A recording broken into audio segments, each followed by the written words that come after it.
Yeah. No, there's so many things. And as you were saying, I was wanting to respond, but I didn't want to interrupt you. Um, but it's so true. Like, I've done a couple of posts out there where I talk about this in a sense where the reason that I love remote, among other things, is that it stops a company being able to just get by. You know, like in the office, everybody can show up. You can have your 15-minute morning meetings. You can go to your water cooler. You can do all that stuff. That's great.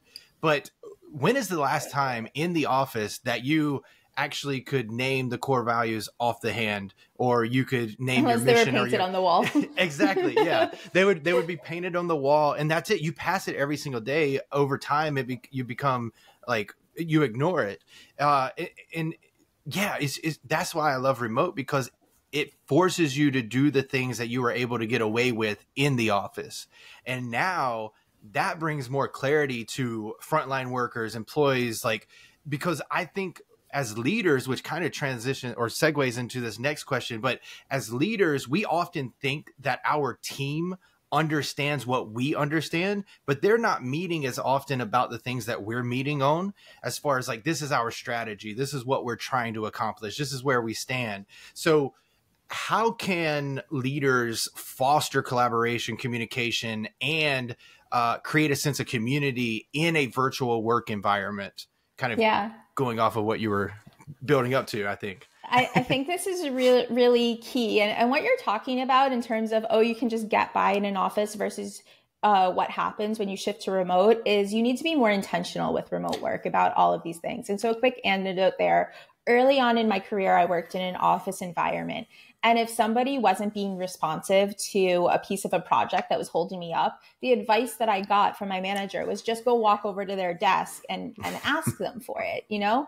And that is not showing a value of accountability, which is quite important in a remote work setting. It's allowing people to get by because they're waiting for that, you know, physical like tap on the shoulder to be like, hey, where's the work? Let's get going. And that can actually hinder collaboration and communication because it's not building. Again, this goes back to the sense of trust. And so the way that I would advise leaders to foster this idea of collaboration, communication, sense of community, besides defining what all those mean to you, is to build it into the work processes itself. And that sounds quite boring to a lot of people. Like, oh, you're talking about work process, you're talking about structure.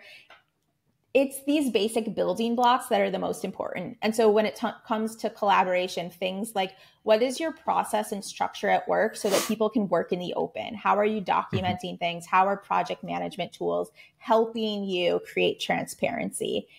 And then if it aligns with your values, how do you build in behaviors around asking for help or support and asking questions and offering feedback, offering insights as well? Communication then can build off of that. What are the simple rules for how you communicate with someone? Is there communication within this project management tool? What does that mean? What does that look like? How often do you have meetings? These are the types of structures that a good leader will put into place for their team. And then as it relates to community, this is another one I think a lot of leaders get wrong and they get very nervous about when it comes to remote work, because people hear, oh, let's build a community, and they jump to Zoom happy hours and they jump to all these like really terrible, boring things that were fine when we were experiencing remote work under different conditions. But now it's time to get back into our lives. So I think about how can you create small moments often in the work itself and just rely on those big moments sometimes. And so it could be, you know, just adding more personality into the project management flow. How are you being considerate of each other's vibe and the company's values?